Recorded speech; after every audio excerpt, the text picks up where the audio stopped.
one-piece flow is a wonderful tool in our lean toolkit to really get flow through our production and spot defects early. There's a difference between its application in process industry or in more discrete things like in a job shop. Hello, I'm Tom. Welcome to my channel where I talk about continuous improvement in an industrial setting. And today's video, it comes from a question of one of you, and it is about, I had that video on that I didn't like the animations of one-piece flow. I do like one-piece flow, by the way, so some people sort of got the message from that video or the LinkedIn post that I don't like one-piece flow. I do. It's just those animations I don't like, but I sort of used the bit process industry type of examples there, and then I got a question on, but how does that work in a job shop? And the basics are the same, but the practical applications are different. So, very nice question. Let's get into that. Have a video about one-piece flow in a job shop type of environment. Let me start with first, what is a job shop? That is basically where you have a lot of machines standing in a workplace type of setting. A lot of machines. Generally, the machines are not up to capacity. They are pretty flexible, and you are sort of a flexible production organization that can make different types of jobs. Right, so you have sort of a metalworking station, a metalworking job shop that can do all kinds of things and has all kinds of nice metalworking tools. And depending on which product we get in right now, the operator, or in this case, more like welder, metal worker, but this operator, they can go to different stations and do slightly different things. Maybe some of the jobs don't even use the bandsaw at all, or some do, but it just makes it more flexible in general. You will see that the people are generally the bottleneck here, or the market, but not really each of the machines. It can, of course, be that one specific machine is a bottleneck because it's just a bit slower and very needed for products. So there's a lot of variation going on, which makes it quite a lot more difficult to put all kinds of lean calculations in there and do a value stream map. But it is a very interesting way of working. It creates a lot of flexibility, and it, for sort of discrete products, and also so discrete means you have one product that you would like to make and then probably another one. You have very small batches, and you don't want to set up a huge machine to do specifically everything needed for this one product and then make only 10. So that type of work can really benefit from a job shop to begin with. Now, what we have then? In the metalworking example, maybe we are making some kind of nice plate. It needs a couple of holes drilled into it. Then you need to do the contours, and that's best to just take a table saw, get that off. Then we CNC a bit of the relief and the fine details into it. Takes a long time. That is one of the key parts of this whole process. Then we polish it up in our nice polisher buff, and then it's done. So this one uses all of the machines, right?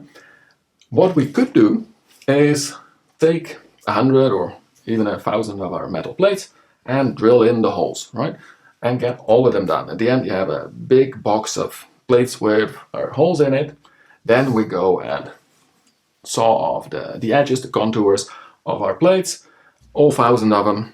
Do that. We have a big box now with all of the contoured products.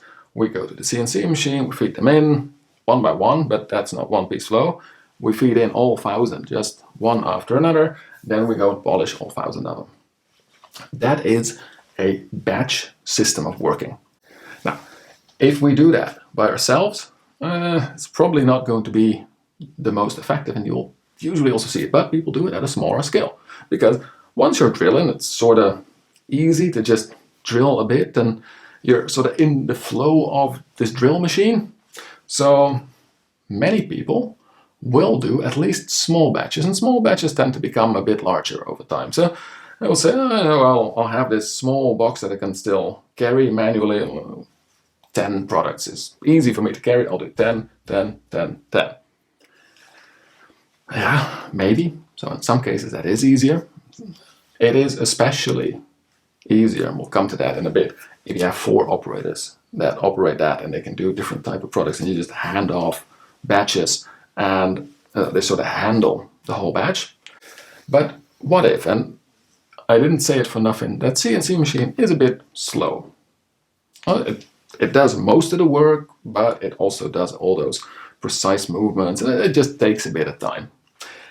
And what if you can actually, in the time that this machine is doing its thing, the operator can go around and prepare the next piece, and actually also polish the previous piece. So every time that one of those parts is done, so actually we should start at the beginning. They first prepped one part, put it into the CNC, then they went back, prep the second part, put it here, wait for the first one to finish. First one finishes, you put in the second, and you polish the first one, done, and you prep number 3, put it here as soon as number 2. So like that, right? This is one piece flow. You take your one piece, you go there, you don't have to wait for the piece to really come out before you do that and then start all over. If you know that this machine does a couple of things on its own, and it'll just be there rambling for a minute or so, and within a minute you can easily do those stations, do it like that. Now, the big advantage of doing that is, especially if you can put other actions into this routine, into the waiting time for one of the stations, then you're really making efficiency, and then almost anyone will come with this idea. But what if the CNC or whatever machine this is also requires direct operator attention, so you cannot do anything else in the same time? Then still, if you just take one part and go through all of those stations, you will have a finished good. It can go away from your whole workstation. It means you do not need any places for sort of inventory, work in progress, inventory anywhere, sort of standing in your way when you're moving around your machine shop. It also means that you can check, are the holes and the contours, do they actually line up? And is it a good product at the end? You can check it after every product. And so, of course, when you do batches, you generally set up the machines once and then assume that they will not change. But usually when you batch, this machine will be doing something else, somebody else will be working on that, so you cannot set it up yet, or changes are there. So when you do this one piece flowing through the whole system, you get very direct feedback. You have less inventory, direct feedback, and you finish those pieces relatively quickly. So the whole system of your production line, especially if there's something else coming behind this, it will get a very nice and constant flow. So maybe they wait and build up a small buffer, but you also allow the next station to just consume at your pace, which has a whole lot of great benefits. This will work when making real batch work doesn't grant you a lot of benefits. Now, if you have, maybe instead of CNC, it's like an oven, you still have to really flame harden your pieces, and the oven will hold 10 pieces. But it does take 2 hours.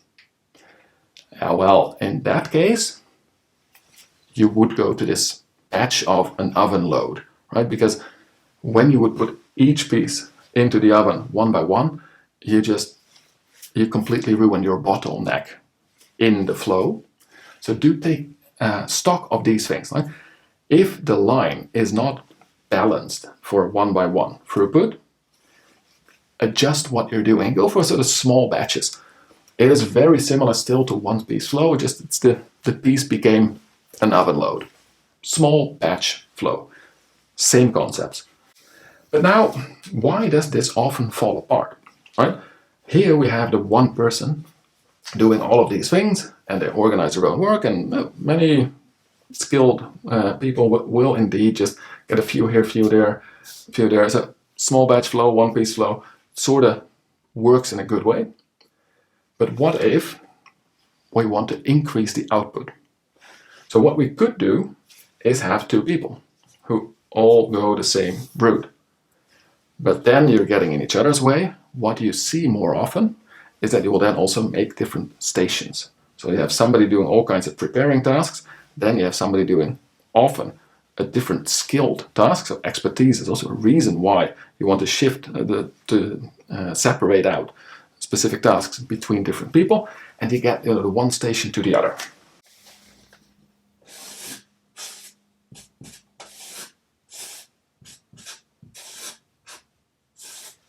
So one operator does a bunch of things, then the next operator does a bunch of things, and it starts to look a bit more like process industry, but each of those have their own type of job shop with different machines, different things that they do to the product.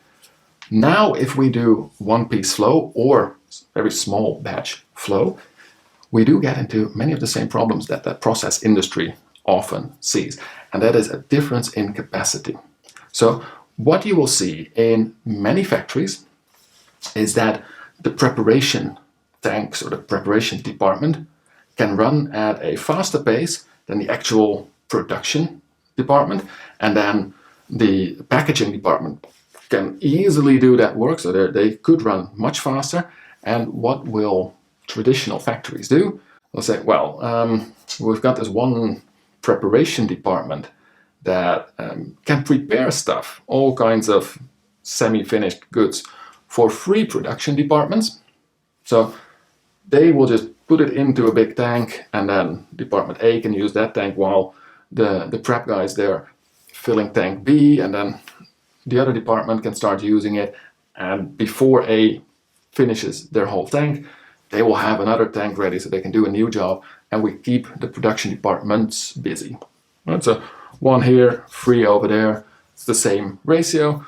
And then the filling department, well, they can actually fill quite fast, so the other ones, they work 24/7. The filling department, they work only day shifts, like 1 or 2 shifts during the 5-day week. It's a lot cheaper, it's easy to get labor for that, so we will just again make stocks throughout the weekend especially, but also the nights, and then from Monday to Friday the filling department will get rid of all those work in process stocks, all those finished goods basically are waiting to be packaged, get them out of the door because they're much faster. If you have that, an absolute non-balance of your lines, then one-piece flow is almost impossible. Because what will happen if this one is fast, slow, and fast, we're going to be making a product, hand it over to B. They're still working on the previous product, so wait a minute. And A is just waiting there, doing nothing. C has already packaged the previous product, sort of waiting, when am I getting a new assembled or produced or whatever product from B, and they're waiting. So the traditional way is to just have loads and loads of stock.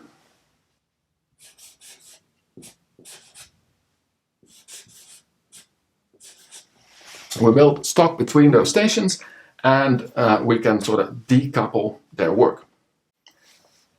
But if we want to benefit from the advantages of one-piece flow, then we should balance out the work.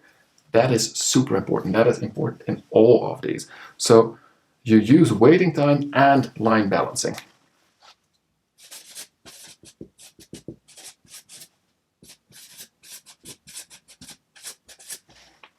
The waiting time is what I described here with, if you have some automated machine like a CNC that takes a couple minutes to do its work and doesn't require the operator during those minutes, they can do all kinds of other tasks and prep the next piece. So in the waiting time of one of the operations, maybe that same operator can do a bunch of prep work that takes about the same time, but a little bit less than the waiting time.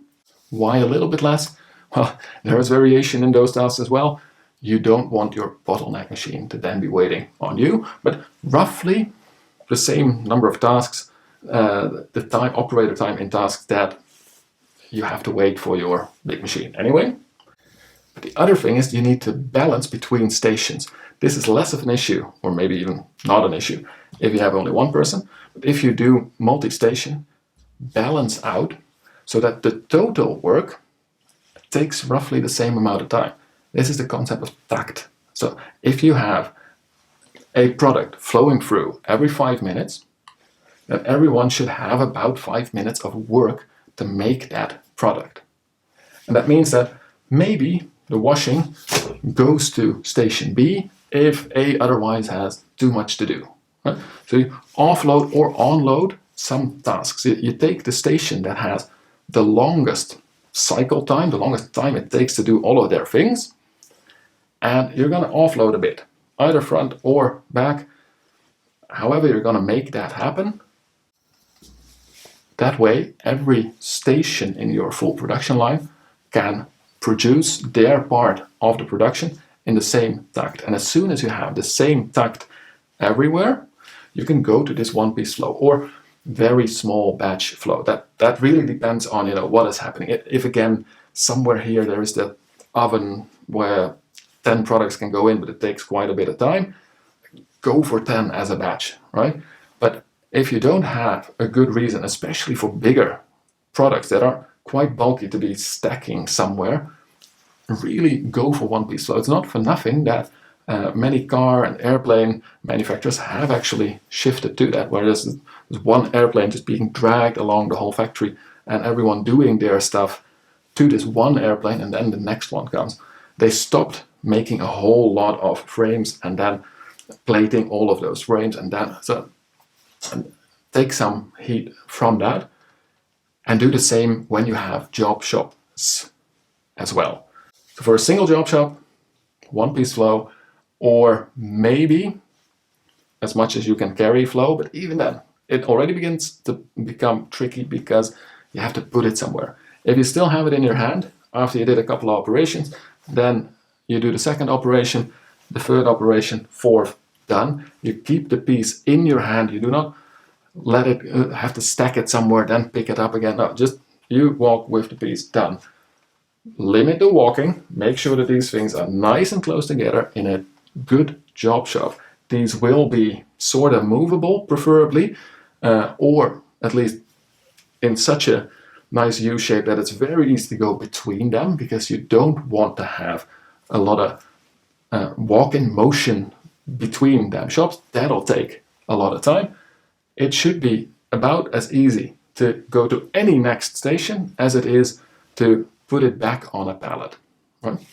And then take that one piece. The only real exception, the batch, sort of the needed batch that might be in there somewhere. The oven that holds 10 pieces, for instance. Or maybe you cut things from a plate. So if you have one plate and you cut 10 pieces out of that one plate, that is like one operation. And then you have to do a couple of things to all of those 10.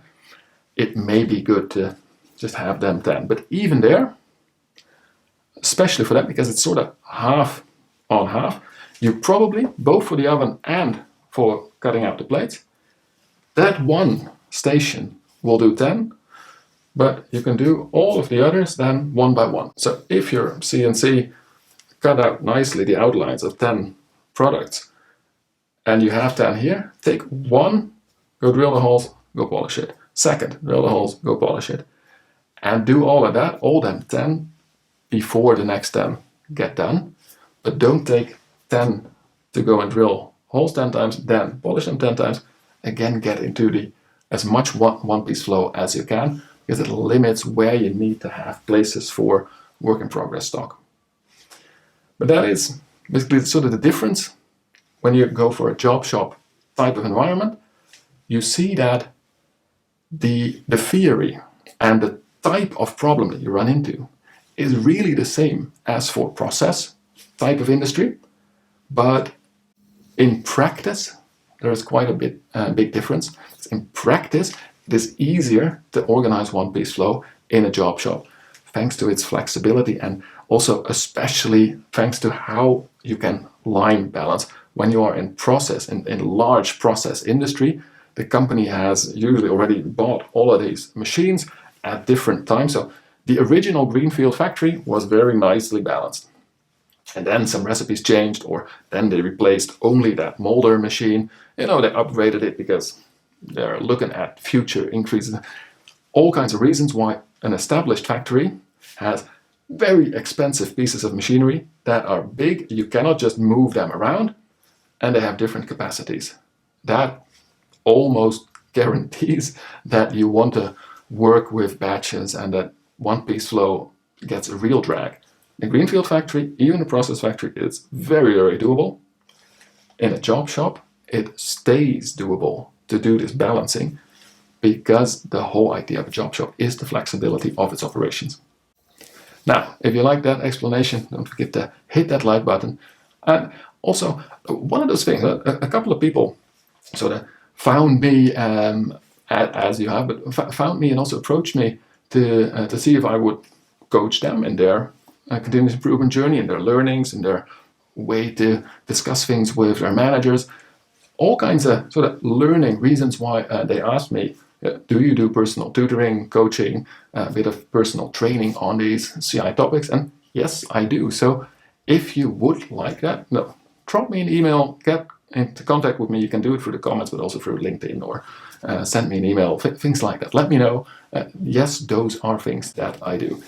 For now, I wish you the best of luck getting one-piece flow into your organization. And as always, don't forget to enjoy the continuous improvement journey.